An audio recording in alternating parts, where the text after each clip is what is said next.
अस्सलामु अलैकुम वरहमतुल्लाहि वबरकातुहू। दोस्तों, 2 दिन पहले मैं मोबाइल चला रहा था तो मेरी एक वीडियो पर नज़र पड़ी जिसे देखकर मैं दहल गया।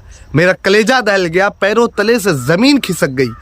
और आप भी अगर उस वीडियो को देखेंगे तो आपका भी कलेजा दहल जाएगा, पैरों तले से ज़मीन खिसक जाएगी और ये आप सोचने पर मजबूर हो जाएंगे कि आखिर मस्जिद के इमाम साहब ने ऐसा कदम क्यों उठाया। आप लोग थंबनेल से जान गए होंगे कि मैं किसकी बात कर रहा हूँ। जी हाँ दोस्तों, मैं इमाम साहब के खुदकुशी की बात कर रहा हूँ। इमाम साहब कहाँ के हैं, किस जगह के हैं, इसकी पूरी डिटेल हमें मालूम नहीं है, लेकिन वीडियो के ज़रिए और कमेंट के ज़रिए ऐसा मालूम होता है कि मुल्क नेपाल के रहने वाले हैं और ज़िला महोत्तरी और हलखोरी गांव के रहने वाले हैं। एक कमेंट में जैसा कि आया भी है, सवाल यह है कि आखिर इमाम साहब ने ऐसा कदम क्यों उठाया। अजीब बात यह है कि इमाम साहब ने बाकायदे वीडियो भी बनाई।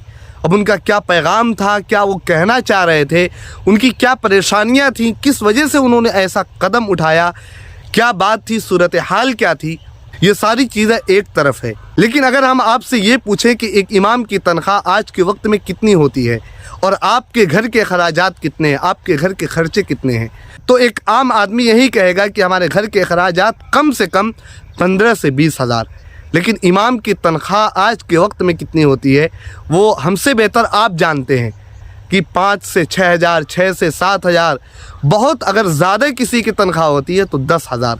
अब आप अंदाज़ा लगाएं कि एक इमाम 10 हज़ार में या 4 हज़ार में, 5 हज़ार में किस तरह अपने घर का खर्चा चलाता है, किस तरह अपने बीवी बच्चों को पालता है, किस तरह बूढ़े वालिदैन की अपनी खिदमत करता है, किस तरह अपने औलाद को पढ़ाता है।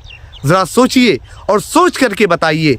और क्या हमने कभी एक इमाम का जायज़ा लिया है, अपने मोहल्ले के इमाम से पूछा है कि इमाम साहब आपको किस चीज़ की ज़रूरत है, आपको क्या परेशानी है। अगर किसी इमाम से हम खैरियत ले लेते हैं अल्हम्दुलिल्लाह तो मुस्कुरा करके जवाब दे देता है, तो इसका मतलब ये नहीं होता है कि वो परेशान नहीं है, बल्कि वो अपनी परेशानी किसी से कह नहीं पाता है।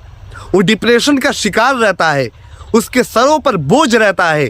हर एक मुक्तदी की अलग अलग ख्वाहिश रहती है। हर एक मुक्तदी चाहता है कि इस तरह नमाज हो। हर मुक्तदी ये सोचता है कि हमारे मुताबिक इमाम साहब नमाज पढ़ाएं। बल्कि बाज़ जगह तो झगड़े हो जाते हैं नमाज पढ़ाने के लिए कि आपने लंबी नमाज कर दी। इसके लिए इमाम को निकाल भी दिया जाता है। और मस्जिद के जो जिम्मेदारान होते हैं वो भी इमाम पर कम जुल्म नहीं ढाते, बल्कि हर तरफ से इमाम को जुल्म सितम का निशाना बनाया जाता है। और ये हकीकत है और 100% हकीकत है। हम अगर 4 हज़ार 5 हज़ार इमाम को देते भी हैं, जो कि बहुत कम मिकदार है, इतने में किसी घर का खर्चा नहीं चल सकता, तो हम एक इमाम को गुलाम बना लिया करते हैं। और हमारी हालत क्या है कि शादी ब्याह के मौके पर 10 लाख 15 लाख रुपया उड़ाते हैं। जूता चुराई हम दे देते हैं 20 से 25 हज़ार, 30 हज़ार, 50 हज़ार तक। लेकिन निकाह पढ़ाने के लिए 500 से 1000 रुपया, वो भी बहुत मुशक्क़त के साथ देते हैं। बहुत बोझ मालूम होता है देते हुए। ये हकीकत है, हमारी हकीकत है, आपकी हकीकत है और मुस्लिम मुआशरे की हकीकत है। और याद रखिए, अगर हमने अपनी हालत सुधारी नहीं तो फिर इमाम मिलना मुश्किल हो जाएंगे, क्योंकि आप बेहतर जानते हैं कि 6 हज़ार में, 5 हज़ार में, 10 हज़ार में घर का खर्चा नहीं चल सकता।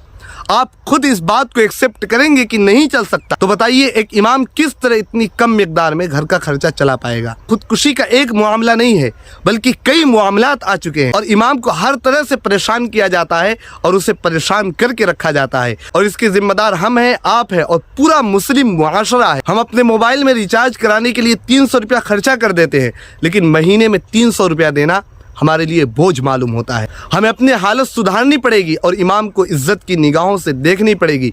अब इमाम साहब का क्या मसला था, क्या परेशानी थी, किस वजह से उन्होंने ऐसा कदम उठाया, ये सारी चीज़ें हमें नहीं मालूम और तफसील में जाने से कुछ फ़ायदा नहीं है।